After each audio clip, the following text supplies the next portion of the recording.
Hey, what's up, sellers, and welcome to today's video. In this video, I'm going to be sharing with you my ScoutIQ triggers from the desktop website. Within ScoutIQ, you can adjust your triggers. You can build new trigger sets from the desktop, and then you can edit them and navigate through them on your mobile device. However, today I'm just going to be showing you what I have mine set up for, explaining a little bit why I do it. I think mine are not probably set up the very best that they could be. However, they work for me, and I'm making a lot of profit off of these particular triggers. And so I found something that works, and I hope you look at it. Maybe if you don't decide to use my triggers, maybe it'll spark something in your mind and you can do things a little bit different, adjust, and build off of what you find in this video. If you're not already subscribed, consider subscribing. And if at the end of this video you like it, be sure to give a thumbs up for it. First thing we're going to do is jump into my computer, and we're going to log in to ScoutIQ. If you don't already have ScoutIQ as your dedicated sourcing software, allow me to invite you to click the link in the description of this video. You will get a 14-day free trial with that. Then you can go with either the live only, which I believe is $15 a month, or the database option, which is $44 a month. I use the database. It downloads to my phone, and then it makes it super fast and easy. It's much faster than using the live version. Yeah, check it out. Link in the description. Let's log in to scoutiq.co. Once we're in here, we're going to click login. Getting started. At the menu above, it says getting started, up and running with ScoutIQ in 6 minutes. There's a couple tutorial videos on how to get started. You have your account tab, your team tab, trigger tab, support, and sign out. Account is just basically your account information, banking information, that sort of thing.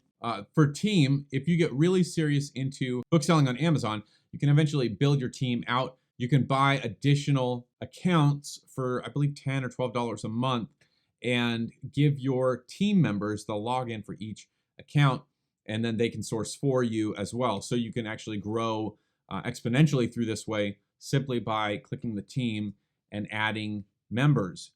You can see I have one member here, but we're looking at triggers today.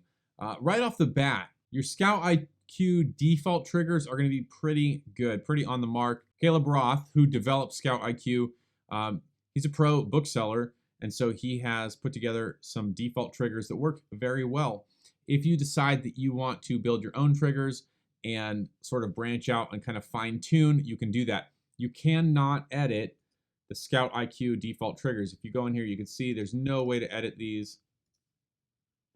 Say, oops, you're not able to edit the default trigger set. To customize your own triggers, you'll need to create your own.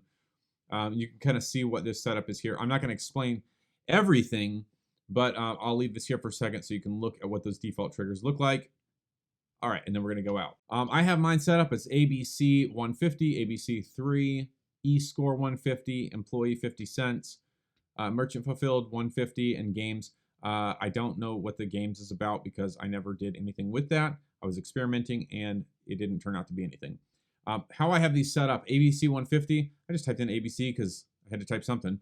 And this is 150. So if I'm buying books at $1.50 with tax, that is the trigger set that I'm going to jump into from my iPhone.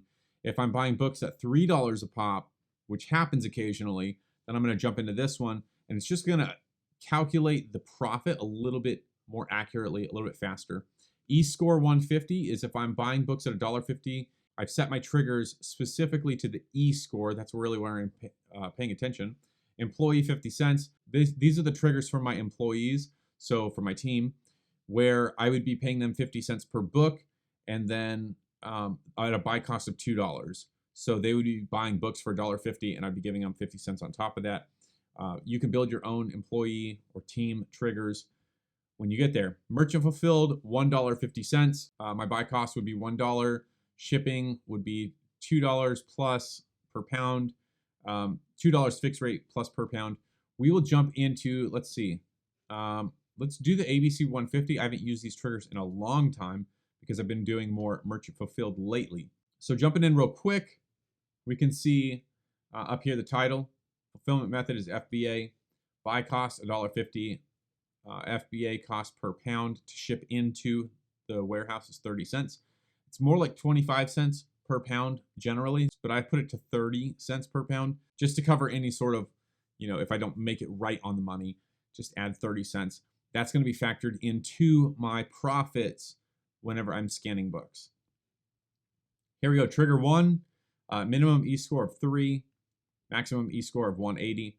E-score is just how many times a book has sold in the past 180 days.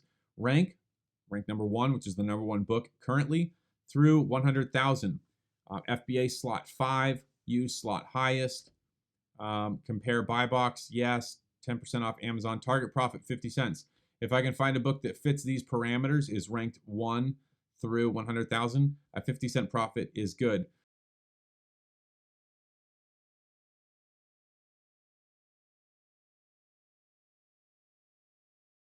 Generally, books that are ranked that well come in at much higher profit because they are selling like hotcakes on Amazon, and so the prices are much higher anyways. But I just have that as my minimum set. Then we start getting into the more serious stuff where right here, same E-scores most of the way down. What I'm paying attention to is the rank in this. So a 300,000 to 450,000, I want to see at least $1.50 on top of my $1.50 investment and all my shipping fees and everything else. I want to see $1.50 net profit. So actually, this book would return $3 or more to me, but $1.50 of that would be net profit. And then the higher the rank goes, the more I want to see profit until we're up here, in the 3 million rank. Then I want to see $12 profit or better. These are actually sort of out of order. You can see how I have 1 to 100,000, then it jumps to 300,000. That actually is down here. That's line number 8. Doesn't matter what order they're in, as long as you have the trigger set, it will operate off of them. Those are my FBA $1.50 triggers. I'm going to save those back out.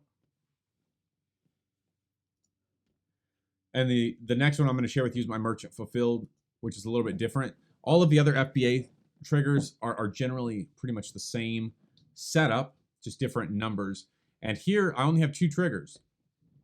I'm willing to buy anything that is an E-score of 20 to a max E-score of 180, a minimum rank 1 to max rank 2 million.